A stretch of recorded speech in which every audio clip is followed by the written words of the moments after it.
함께 나눌 하나님의 말씀은 누가복음 6장 27절부터 32절까지 말씀입니다. 누가복음 6장 27절부터 32절까지 말씀입니다. 다 찾으셨으면 우리 함께 합독하겠습니다. 그러나 너희 듣는 자에게 내가 이르노니 너희 원수를 사랑하며 너희를 미워하는 자를 선대하며 너희를 저주하는 자를 위하여 축복하며 너희를 모욕하는 자를 위하여 기도하라. 너의 이 뺨을 치는 자에게 저 뺨도 돌려대며 내 겉옷을 빼앗는 자에게 속옷도 거절하지 말라.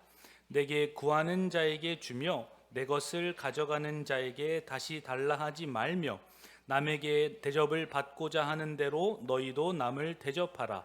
너희가 만일 너희를 사랑하는 자만을 사랑하면 칭찬받을 것이 무엇이냐? 죄인들도 사랑하는 자는 사랑하느니라. 아멘. 원수를 사랑할 수 있을까? 내가 진짜 용서할 수 있을까? 라는 제목으로 함께 말씀을 전하고자 합니다. 성경 곳곳에서는 원수를 사랑하라. 오늘 본문에서도 이 뺨을 치거든 저쪽 뺨도 돌려 대어주라. 나의 겉옷을 빼앗고자 하는 자에게 속옷까지 아낌없이 내어주라. 이러한 말씀을 하고 있습니다. 특별히 오늘 본문을 대하는 우리의 마음은 이러한 말씀을 들을 때마다 무겁고 답답하고 또 너무나 부담이 되는 본문이기도 하다라는 거예요. 우리의 본성적으로는 너무나 다르고 이질적이기 때문이에요. 어떻게 왼쪽 뺨을 때리거든 오른쪽 뺨도 돌려 대줍니까? 한 대 맞았으면 두 대를 때려야 하는 것이 우리의 직성이 풀리고 우리의 성품이 그러하기 때문이죠. 이런 주님의 말씀을 대할 때마다 너무나 우리와는 다른 그 괴리감을 우리가 느끼게 된다라는 겁니다. 실제로 우리가 살아가는 삶은 기브 앤 테이크예요. 준 만큼 받게 되어 있고 또 그렇지 않으면 서로 이상하게 생각하는, 오히려 그것이 도덕적으로 결함이 있는 것처럼 생각하는 것이 오늘날 우리의 살아가는 삶이 아닙니까? 눈에는 눈, 이에는 이. 구약 성경에도 그런 말이 있듯이 일상생활 속에서도 우리가 그러한 말들을 자주 사용하는 것을 보게 돼요. 이것이 상식적인 것 같아 보이기 때문입니다. 합리적인 방법이고 나에게 준 사람을 내가 챙겨주는 것이 오히려 그것이 정당하다고 오늘날에는 우리는 생각하기가 쉽습니다. 그러나 예수님께서는 오늘 본문을 대하는 우리들에게 말씀하고 계시는 거예요. 손해보지 않으려고 돌다리를 두드리는 우리에게 원수를 사랑하라. 전적으로 하나님의 말씀을 붙들고 나를 의지하는 마음으로 사랑하라. 주님께서는 그렇게 우리에게 부당한 요구처럼 말씀하고 명령하고 계시다라는 겁니다. 사랑하는 성도 여러분, 우리 힘으로는 절대 불가능한 말씀이기도 하고 예수님의 명령인 것 같기도 합니다. 이러한 말씀이 진리이고 우리가 받아내야 하고 또 삶으로 살아내야 한다면 오늘 이 말씀을 우리가 어떻게 받아들여야 하는지, 그리고 원수를 우리가 어떠한 마음으로 다가가고 그들을 생각해야 하는지 오늘 말씀을 통해서 주님 앞에 함께 나아가시는 저와 우리 성도님들 되시기를 예수님의 이름으로 축원합니다. 오늘 본문 말씀 27절과 28절, 우리 누가복음 6장 27절과 28절 우리 한 번 더 읽겠습니다. 그러나 너희 듣는 자에게 내가 이르노니 너희 원수를 사랑하며 너희를 미워하는 자를 선대하며 너희를 저주하는 자를 위하여 축복하며 너희를 모욕하는 자를 위하여 기도하라. 아멘. 오늘 본문 말씀을 듣는 사람들은 예수님을 믿고 따르는 우리 성도들이죠. 1차 독자는 예수님의 제자들입니다. 예수님께서 원수를 사랑하라 라고 말씀하신 그 대상이 바로 예수님께서 사랑하시는 제자들이었고 주님의 몸된 지체들이자 예수님을 믿고 따르고 있는 우리 성도들에게 동일하게 하시는 말씀이다라는 거예요. 이 예수님의 명령은 인간의 본성을 거스르는 가르침이기 때문에 세상의 가치관을 가진 사람들은 도저히 이해할 수도 없고 따라올 수도 없습니다. 예수님의 제자가 아니면, 예수님께서 택하여 부르신 성도가 아니라면 이 예수님의 명령과 말씀을 도저히 이해할 수도 없고 따라갈 수도 없으며 그러한 원하는 마음조차도 생기지 않는다는 것을 우리가 알아야 한다라는 겁니다.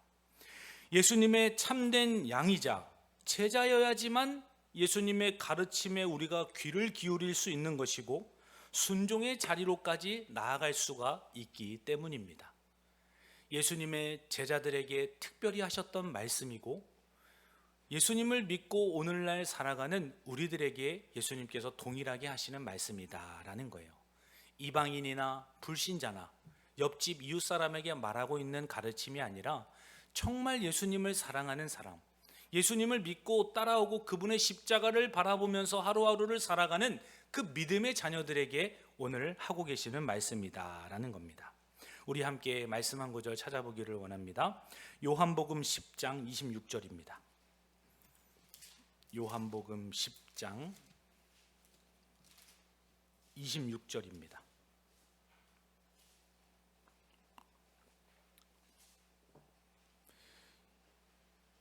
요한복음 10장 26절 27절까지 우리 함께 읽습니다. 너희가 내 양이 아니므로 믿지 아니하는도다. 내 양은 내 음성을 들으며 나는 그들을 알며 그들은 나를 따르느니라. 아멘. 예수님의 양이 아니면 예수님을 믿지 않습니다. 그분이 하는 가르침이나 삶이나 보여준 삶의 모범이나 그 모든 것들을 받아들이지 않을 뿐더러 그대로 살아가지도 않고 그 삶의 능력을 믿지 않는 자들임을 주님께서 말씀하셨어요. 그러나 내 양은 나의 음성, 나의 가르침을 들으며 나는 그들을 알고 그들은 나를 따르느니라 라고 주님께서 말씀하십니다. 사랑하는 성도 여러분, 우리는 예수님을 따르고 있는 제자들인지 정말 그분의 가르침과 명령과 말씀대로 살아가려고 귀를 기울이고 그분의 음성에 순종하면서 살아가고 있는지 오늘 그 부분을 먼저 점검하시고 말씀으로 함께 나아가시는 우리 모두가 되기를 주님의 이름으로 축원합니다. 예수님께서는 그러한 제자들을 향하여서 원수를 사랑하며 라고 가르쳐주고 계신 겁니다. 예수님께서 요구하시는 사랑은 이 말과 혀로만 하는 감정적인 사랑이 아닙니다. 내 의지를 사용해야 하고 내 삶을 쳐서 복종시키는 진짜 실체가 있는 사랑을 주님께서 현실적으로 말씀하고 계시다라는 거예요. 원수를 사랑하라는 이 예수님의 가르침을 귀로만 듣고 고개를 끄덕거리라고 가르쳐 주신 것이 아닙니다. 나의 삶을 속이는 것이고 예수님을 속이는 것이고 말씀을 듣고 행하지 않으면 스스로를 속이는 자다라고 주님께서 가르쳐 주셨기 때문이에요. 이 말씀을 듣고 우리가 어떻게 행할 수 있을까? 단 한 번이라도 원수를 향해 어떻게 웃음을 지어주고 먼저 손을 내밀어 줄 수 있을까? 그것을 고민하는 자여야지만 진짜 예수님의 양이고 예수님을 따르는 제자들이다라는 것입니다. 야고보서 1장 22절 말씀에서도 너희는 말씀을 행하는 자가 되고 듣기만 하여 자신을 속이는 자가 되지 말라 주님께서 가르쳐 주셨어요. 오늘 원수를 사랑하라 라는 말씀을 들었다면 나는 예수님의 제자입니다 라고 말하고 고백하고 믿고 따르는 자라면 가정 가운데에서 남편과 자녀들에게 한 번 더 사랑을 이야기하고 교회 공동체와 직장에서도 먼저 너그럽게 손을 내밀 수 있는 그러한 실제적인 삶을 주님께서 우리에게 말씀하고 계시다라는 겁니다. 미워하는 자를 이어서 선대하라라고 말씀하시죠. 나를 미워하는 자에게 실제적인 이 선을 베푼다는 것은 내 힘과 나의 인격으로는 불가능한 일이에요. 그럼에도 불구하고 주님께서는 그렇게 하라라고 우리에게 말씀을 하십니다. 우리가 먼저 그러한 용서를 받았기 때문에 주님께서는 당당하게 당부하시는 겁니다. 너희가 원수 되었을 때에 나를 통하여서 하나님과 화목된 존재가 되었지 않았느냐? 너희가 원수를 사랑하는 것은 원수인 너희를 용서하신 하나님과 나를 통하여서 이루어진 그분의 사랑으로 내가 가능했듯이 너희들도 가능한 것이다. 주님께서는 허무맹랑한 소리를 하시는 것이 아니라 먼저 원수된 자였던 우리가 하나님과 다시 회복된 자로서 그러한 자리로 우리가 마땅히 나아가야 한다는 사실을 가르쳐주고 계시다라는 겁니다. 우리가 먼저 하나님과 원수되었을 때를 기억하고 죄 가운데 살던 나를 위해서 주님이 먼저 십자가에서 대속의 은혜를 베푸셨다는 그 복음의 실체를 알고 그 복음을 통과한 자여만이 진짜 원수를 선대하고 사랑할 수 있음을 가르쳐주고 계시다라는 겁니다. 로마서 5장 10절 말씀 함께 찾기를 원합니다. 로마서 5장 10절 말씀 함께 찾아보겠습니다. 로마서 5장 10절 함께 읽습니다. 곧 우리가 원수 되었을 때에 그의 아들의 죽으심으로 말미암아 하나님과 화목하게 되었은즉 화목하게 된 자로서는 더욱 그의 살아나심으로 말미암아 구원을 받을 것이니라. 아멘. 복음의 실체를 아는 자만이, 그 복음의 실체를 통과한 자만이 예수님의 희생과 그분의 사랑과 그분의 용서를 깨달았기 때문에 그러한 지체들이 바로 예수님의 명령에 따라서 원수를 사랑하고 선대하고 먼저 미워하는 자에게 손을 내밀 수 있는 자들이다라는 겁니다. 그러할 때 저주하는 자를 향하여서 오히려 축복하는 것, 그것이 진짜 가능한 사실이라는 것을 주님께서 말씀하고 계시죠. 세상의 방법으로는 악을 악으로 갚아야 하고 욕을 들으면 욕을 한 바가지 쏟아줘야 하는 게 세상의 이치입니다. 그것이 당연하게 맞받아치는 우리의 삶이어야 된다고 이야기하지 않겠어요? 그러나 하나님 나라의 백성은 마음이 달라야 하고 입술이 달라야 하고 그 태도가 달라야 함을 주님께서 말씀하고 계십니다. 저주하는 자를 똑같이 이 독설하면서 맞받아치는 자가 아니라 도리어 복을 빌어주는 것, 그것이 실제적인 원수를 사랑하는 방법이라는 것을 예수님께서 가르쳐주고 계시는 겁니다. 오직 이것은 예수님을 믿는 자만이 할 수 있는 겁니다. 우리 세상적인 본성과 부패한 마음과 이 이방인들은 이렇게 하라고 해도 도저히 할 수가 없어요. 그러나 진짜 예수 그리스도를 믿고 그분의 사랑과 은혜로 새 사람이 되고 하나님과의 관계가, 이 저주받은 관계가 회복되었다는 것을 철저하게 깨달은 자만이 진짜 저주를 퍼붓고 있는 자를 향하여서 함께 축복을 건네줄 수 있는 자가 된다라는 겁니다. 사도 베드로도 베드로전서 3장 9절 말씀에서 악을 악으로 욕을 욕으로 갚지 말고 도리어 복을 빌라. 이를 위하여 너희가 부르심을 받았으니 이는 복을 이어받게 하려 하심이라 말씀합니다. 우리를 하나님께서 부르신 이유가 복을 빌어주기 위하여서 우리를 불러주신 것이다.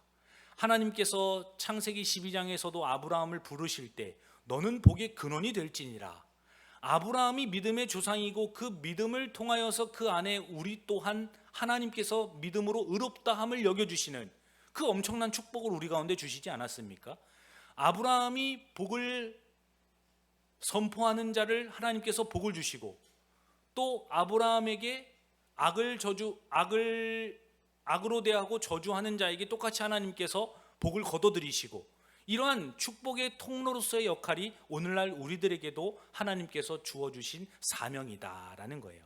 우리는 복을 빌어주는 존재이고 복을 전달해주는 자이고 우리를 통하여서 열방이 복을 받게 하는 자들이지, 우리의 이 거룩한 입술과 마음으로 상대방을 동일하게 욕하고 저주하고 독설을 퍼붓고 오히려 더 많이 갚아주기 위하여서 우리의 입술과 우리의 정체성과 우리의 삶을 하나님께서 허락하신 것이 아니다라는 것입니다. 그러므로 사랑하는 성도 여러분, 이 하나님 나라의 백성은 마음이 달라야 하고 입술이 달라야 한다라는 것이에요. 오히려 축복해주고 그를 위하여서 기도해주라 라고 주님께서 말씀하지 않습니까? 예수님은 죄인을 향해 불쌍히 여기시며 오히려 그들의 무지함을 위하여서 기도하셨어요. 아버지, 저들이 알지 못해서 저러는 것입니다. 저들을 용서해 주십시오. 십자가상에서도 그러한 고백과 기도를 하셨고 또 그 기도를 들었던 제자들 또한 십자가의 길을 걸어가면서 목이 잘리고 십자가에 거꾸로 매달리고 화형을 당하면서까지도 동일하게 그런 아름다운 고백을 하였어요. 그리고 사도행전에 보면 스데반 집사님도 동일하게 아버지여 저들이 하는 일을 알지 못하고 합니다 라고 이야기하면서 예수님께서 오히려 원수들을 위하여서 기도해주고 오히려 용서를 이야기했던 그 가르침대로 제자들은 똑같이 살아가는 자들이었다라는 겁니다. 우리도 얼마나 용서한다는 것이 어렵고 괴롭고 너무나 부담스럽습니까? 그러나 예수님을 정말 인격적으로 만나고 그분 안에서 내가 용서받았다는 것을 철저히 깨달으면 깨달을수록 내가 용서하지 못하는 것이 하나님 앞에서 얼마나 죄스러운 것이고 얼마나 부끄러운 것이고 하나님의 은혜를 값싸게 여기는 자인지 스스로를 폭로하는 자가 되기 때문에 하나님 앞에서 우리는 그 마음을 견딜 수 없어 하는 자가 된다라는 거예요. 하나님도 용서하시는데 하나님도 원수들을 사랑하시고 품고 오히려 축복해 주시고 기도해 주시는데 우리가 뭐라고? 하나님께서 사랑하시는 영혼들을 정죄하고 판단하고 계속해서 마음의 원수로 묻어둔다면 그것이 과연 하나님의 말씀과 그분의 이치에 맞겠는가라는 것이에요. 사랑하는 성도 여러분, 내 입장에서 생각하면 원수를 도저히 이해할 수 없습니다. 우리의 본성이 거스르고 있고 우리의 부패한 이 심령으로는 도저히 감당할 수 없는 능력들이기 때문이에요. 그러나 하나님의 입장에서 하나님의 관점에서 그분의 사랑과 베푸신 은혜에 우리가 감복하여서 그 원수를 바라본다면 우리의 자격이나 우리의 공로나 우리의 의지나 우리의 어떠한 그런 자랑 또한 하나님 앞에서 결코 내세울 수 없는 존재라는 것을 우리가 철저히 깨달아야 한다라는 것입니다. 예수님께서도 기도하셨어요. 누가복음 23장 34절에서 이에 예수께서 이르시되 아버지 저들을 사하여 주옵소서 자기들이 하는 것을 알지 못함이니이다 하시더라. 그들이 그의 옷을 나눠 제비를 뽑을세. 진짜 그 악행을 저지르는 자들이 하나님을 알았더라면 그들이 못 박아 죽이고 있는 예수님이 하나님의 아들이시고 메시아라는 것을 알았다면 그들이 그렇게 하지 않았겠죠. 모르기 때문에, 무지하기 때문에, 하나님의 은혜를 모르는 자들이기 때문에 그러한 무지함 속에 악을 행하고 저지르고 있다고 주님께서도 말씀을 해주셨습니다. 사랑하는 성도 여러분, 이 예수님의 명령은 우리의 본성을 거슬러요. 그 본성을 거스르는 것을 내가 억지로 물길을 반대로 트려고 하는 존재가 아니라 나의 본성과는 정말 이질적이고 다르다, 그것을 인정하시고 나의 본성을 다 내려놓고 주님의 성품으로 주님의 인격으로 살아가시는 저와 우리 성도님들 되시기를 예수님의 이름으로 간절히 축원합니다. 두 번째로 우리 29절부터 30절까지 오늘 본문 말씀 한 번 더 읽겠습니다. 누가복음 6장 29절부터 30절까지 함께 읽습니다. 너희 이 뺨을 치는 자에게 저 뺨도 돌려대며 내 겉옷을 빼앗는 자에게 속옷도 거절하지 말라. 내게 구하는 자에게 주며 내 것을 가져가는 자에게 다시 달라 하지 말며. 아멘. 두 번째로 우리가 기억하실 것은 예수님께서 성육신 하셔서 보여주셨던 것처럼 그 본을 따라서 살아가야 한다라는 거예요. 첫 번째로는 우리의 본성을 거스르는 것이었다면 예수님께서 본을 보여주셨던 대로 우리가 함께 살아가야 한다라는 겁니다. 예수님께서 이 뺨을 치는 자에게 저 뺨을 돌려대라 라고 말씀하셨던 것은 구약의 성경을 인용해서 가르쳐 주신 것입니다. 고난받는 종이 뺨을 그대로 내어주었고 나의 등을 그대로 치게 내버려 두었으며 내 얼굴을 가리지 아니하였다. 이미 구약 선지자를 통하여서 고난받는 종에 대한 말씀을 하셨고 예수님께서 실제적으로 그렇게 살아가셨던 것을 가르쳐 줍니다. 바로 주님께서는 그 말씀을 인용해서 우리에게 가르쳐 주고 계신다라는 겁니다. 우리 함께 말씀 한 구절 보기를 원합니다. 이사야서 50장 6절입니다. 이사야서 50장 6절입니다.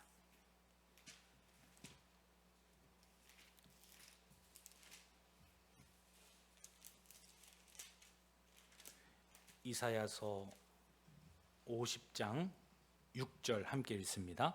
나를 때리는 자들에게 내 등을 맡기며 나의 수염을 뽑는 자들에게 나의 뺨을 맡기며 모욕과 침뱉음을 당하여도 내 얼굴을 가리지 아니하였느니라. 아멘. 우리가 무시를 당하고 낮아지는 순간, 그러한 순간에 인간적인 혈기가 드러나기 쉬워요. 길을 가다가 운동장에서 공을 맞아본 기억이 한 번쯤은 있으실 겁니다. 누가 찾는지 정확히 몰라요. 그 많은 인파 속에서 어떻게 그 범인을 찾아내겠어요? 그런데 길을 가다가 공을 한 대 맞자마자 우리의 반응은 어떻습니까? 바로 눈을 흘기면서, 욕을 안 하면 다행이에요, 마음으로 얼마나 비수가 꽂는 말들을 순간적으로 우리가 내뱉지 않겠어요? 그러한 낮아지는 순간, 우리를 괴롭히려고 하는 그러한 모진 상황과 순간 속에서도 인간적인 혈기나 이 보복으로 대응하지 않아야 하고, 하나님의 이 주권을 인정하면서 인내하는 태도로 우리가 그 고난을 맞이해야 함을 주님께서 가르쳐주고 계시다라는 거예요. 하나님께서는 보좌 우편에서 모든 영광을 내려놓으시고 이 땅에 사람의 몸을 입고 이 땅에 내려오셨죠. 그 모습만으로도 너무나 비천하게 낮아지신 모습인데, 침뱉음을 당하시고 뺨맞음을 당하시고 등에 채찍을 맞으시고 그 얼굴에 모든 상처를 다 받으시기까지 주님께서 그 삶을 통하여서 모범을 보여주시지 않았습니까?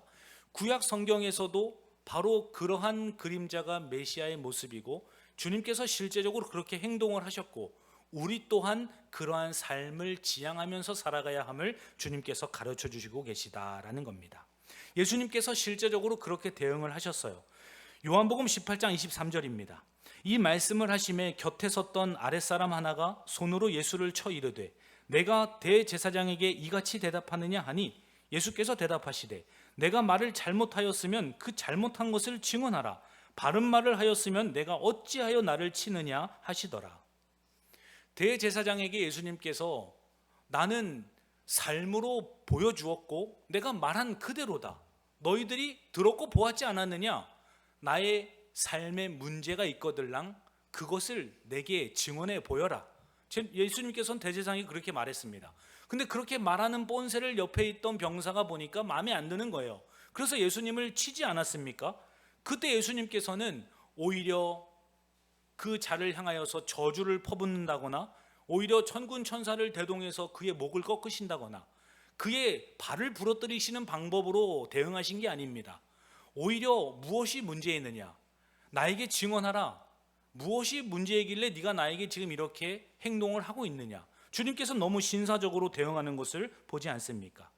사랑하는 성도 여러분, 이 뺨을 치는 자에게 저쪽 뺨도 돌려대라는 말은 나의 본성적인 마음과 태도를 가지고 혈기를 드러내라는 말이 아니라, 주님께서 삶을 통해서 보여주시고 또한 그들의 무지함을 하나님께서 가르쳐 주셨기 때문에 그분의 성품과 그분의 인격과 그분의 사랑으로 우리가 그 자리에서 믿음을 지켜내야 할 것을 주님께서 가르쳐주고 계시다라는 겁니다. 세상 사람들과 똑같이 반응하고 대응한다면 우리는 그리스도인이 아니죠. 오히려 진짜 하나님의 사랑을 알았고 그분 안에서 우리가 매 순간 살아가고 있기 때문에 그분의 가르침과 그분의 정신과 그분의 말씀으로 우리가 순종하는 삶을 살아가야 한다라는 겁니다. 주님께서는 겉옷을 빼앗는 자에게 속옷도 거절하지 말라, 이렇게 말씀하셨어요. 이 당시에 겉옷이라는 것은 가난한 자가 목숨을 생존하기 위한 필수품이었습니다. 기온차가 심하였기 때문에 낮에는 햇빛을 가려주는 역할을 하였고 밤에는 이불과도 같이 덮고 자는 마지막 가난한 자들에게 보루와도 같은 옷이 바로 겉옷이었어요. 그러나 그 겉옷을 가져가는 자들이 있거들랑 속옷까지도 내어주어야 한다라는 말은 너희들의 가장 기본적인 권리를 침해받고 너희들의 정당한 권리를 박탈당한다 할지라도 그 가운데 혈기로 반응하거나 원수를 대항할 때에 오히려 세상적인 방법으로 복수를 한다거나 그에게 똑같이 대하는 자들이 아니라 그때에도 인내하고 끝까지 얼굴을 내어주고 등을 보여주며 주님께서는 인내해야 할 것을 우리에게 말씀하고 계시다라는 겁니다. 사랑하는 성도 여러분, 이것은 너무나 어려운 일이고 이것은 힘든 십자가의 길이라는 것을 우리는 모두가 다 동감할 것입니다. 그러나 주님께서는 희생을 통하여서 오히려 양보를 통해 하나님의 자비를 드러내시는 방법을 가르쳐 주세요. 우리는 그렇게 해야 할 것을 할 때에 하나님께서 해야 할 것을 하신다는 사실을 우리 가운데 가르쳐 주고 계십니다. 잠언 19장 17절 말씀에서는 가난한 자를 불쌍히 여기는 것은 여호와께 꾸어드리는 것이니 그의 선행을 그에게 갚아주시리라 말씀합니다. 마음이 가난하고 심령이 가난하고 삶이 가난해서 우리의 것들을 빼앗아 가려고 하고 또한 착취를 하고 권리를 박탈시키려고 하는 그런 어려운 상황 가운데에서도 우리가 하나님 앞에서 순종함으로 인내하고 모든 문제들을 받아들이는 것, 그것이 오히려 하나님께 꾸어드리고 있는 것이기 때문에 우리에게 낙심하지 않아야 할 것을 주님께서 가르쳐주고 계시다라는 겁니다. 오히려 구하는 자에게 주라고 말씀하세요. 우리가 목숨처럼 아끼고 쥐고 있는 것이 무엇입니까? 은과 금이고 이 재물을 이야기하지 않습니까? 오늘날에도 돈이 행복을 줄 수는 없지만 불행을 막아줄 수는 있다. 이 돈이라는 것이 있어야지만 자식들에게도 무시를 당하지 않는다. 돈이 어찌 보면 사람과 자녀들보다도 더 우리 손에 움켜쥐고 있어야 하는 마지막 보루인 것처럼 우리가 생각할 때가 얼마나 많습니까? 그러나 주님께서는 구하는 자들에게 주라 이렇게 말씀하시는 것을 오늘 보게 되지 않습니까? 왜 그러합니까? 우리 손에 쥐고 있는 은과 금이라 할지라도 모든 것이 하나님의 것이기 때문에 하나님께서 청지기로서 우리에게 맡기진 것이고 하나님이 그 모든 재물의 출처이기 때문에 주라고 하는 자들에게 오히려 넉넉한 마음을 가지고 줘야 하는 그 상태, 그 영적인 상태를 주님께서 우리에게 말씀하고 계시다라는 겁니다. 우리 말씀 한 구절 더 찾아보기를 원합니다. 잠언 19장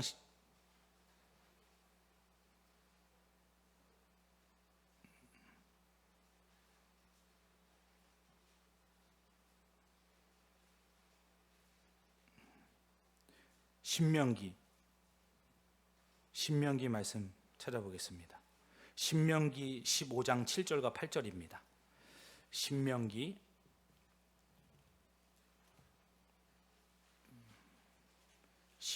15장 7절과 8절 우리 함께 읽습니다.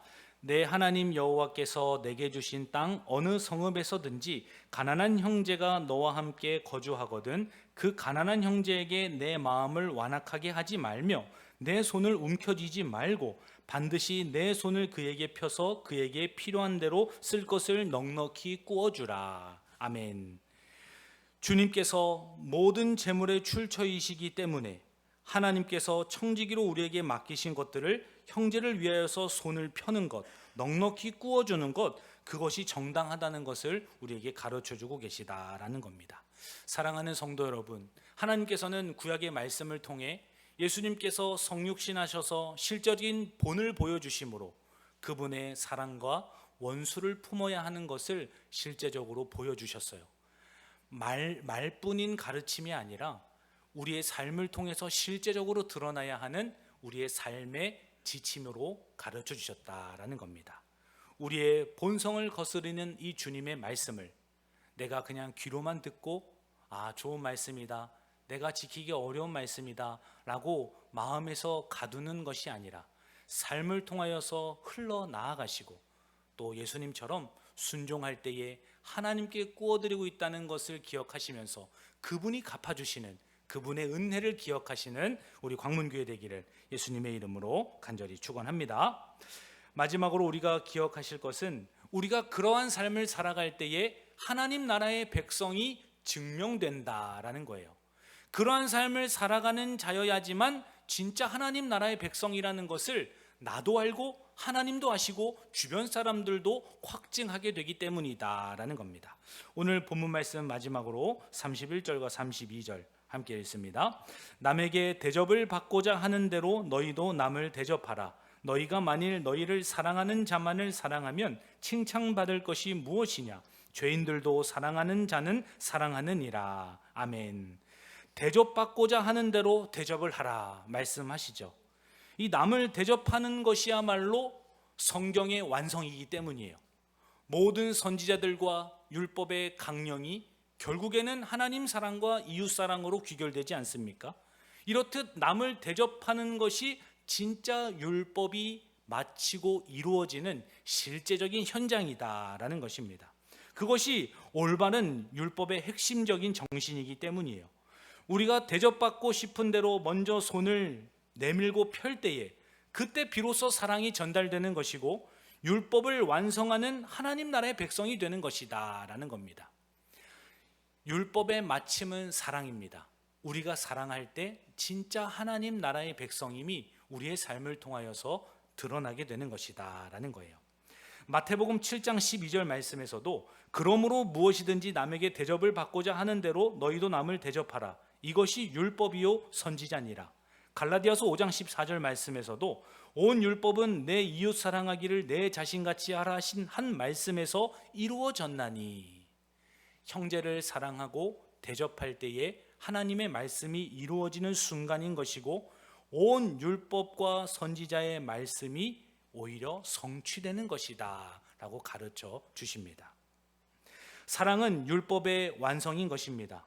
사랑함으로 내가 예수님의 양이고 내가 진짜 예수님의 제자이고 내가 예수님의 십자가를 쫓아 나아가고 있다는 그 삶이 우리를 통하여서 드러나는 아름다운 열매와 흔적으로 남는 것입니다.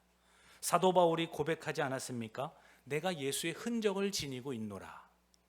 예수의 흔적은 하나님의 말씀대로 순종하고 살았던 삶의 순간들을 의미합니다. 온 율법과 선지자들의 강령이 이웃을 사랑하는 거고 율법을 마침이 사랑이었다면 우리 가운데 남아야 하는 흔적이 무엇이냐 이 말이에요. 남을 대접하는 것, 원수를 사랑하는 것, 나의 겉옷을 달라고 하고는 속옷까지 줘 보았던 그 믿음의 순간들의 흔적이야말로 우리가 하나님 나라의 백성임을 증거하는 것이다 라는 겁니다. 마지막으로 말씀 한 구절 찾아보겠습니다. 갈라디아서 6장 17절과 18절입니다. 갈라디아서 6장 17절과 18절 함께 읽습니다. 이후로는 누구든지 나를 괴롭게 하지 말라. 내가 내 몸에 예수의 흔적을 지니고 있노라. 형제들아, 우리 주 예수 그리스도의 은혜가 너희 심령에 있을지어다. 아멘. 사랑하는 성도 여러분, 우리의 삶 가운데 우리의 영혼에 얼마나 예수의 흔적이 남아 있습니까? 하나님께서는 우리 가운데 흔적을 보실 겁니다. 얼마나 사랑했는가? 얼마나 낮아진 가운데에도 인내했는가? 내 말과 명령에서 나를 사랑하는 만큼 얼마나 율법에 대한 삶을 실제적으로 살아냈는가? 주님께서는 마지막 날 그것을 우리에게 물어보실 것입니다. 오늘 말씀을 대하시는 성도 여러분, 내가 용서하지 못하고 있는 마음의 원수나 또 가까운 사람이라 할지라도 오늘 말씀을 통해 내가 예수의 흔적을 하나 새겨가는 것입니다. 그러할 때 주님께서 나를 바라보실 때에 진짜 나의 양이다, 진짜 나의 제자다 라고 말씀하시면서 우리 가운데 아름다운 칭찬과 또 상급을 허락해 주시고 하나님 나라의 백성임을 증명하시면서 살아가시는 우리 모든 성도님들 되시기를 예수님의 이름으로 간절히 축원합니다.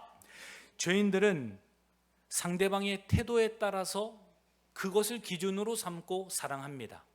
그러나 예수님의 양들과 그분의 제자들은 하나님을 본받는 사랑으로 살아가는 사람들이다라는 거예요. 그러므로 사랑받는 자녀같이 너희는 사랑을 본받는 자가 되고 그리스도께서 너희를 사랑하신 것 같이 너희도 사랑 가운데서 행하라 라고 말씀하십니다. 예수님의 본을 따라 살아가는 삶은 사랑하는 삶이에요. 우리의 본성을 거스르는 것이고 우리가 경험해 보지 못한 그 길을 걸어가는 것입니다. 그러나 주님께서 먼저 본을 보여주시고 걸어갔던 것처럼 아름다운 예수의 흔적을 날마다 만들어 가시는 저와 우리 성도님들 되시기를 예수님의 이름으로 간절히 축원합니다. 하나님 아버지 감사합니다. 원수를 사랑할 수 있을까 고민하며 아무리 기도해봐도 우리의 힘과 능력으로는 불가능한 이름을 고백합니다.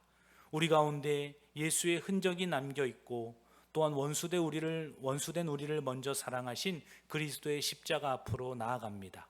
우리의 본성을 거스리는 주님의 말씀이 우리의 삶의 실체가 되게 하시고 예수님께서 먼저 보여주신 본을 따라서 살아갈 때에 하나님께서 갚아주시고 또한 길을 열어주시는 주님의 은혜와 축복을 누리게 하여 주옵소서. 이 밤에 기도하는 모든 성도들의 간구와 마음의 소원을 들어주시고 응답하여 주실 줄 믿고 감사드리며 살아계신 예수님의 이름으로 기도하옵나이다.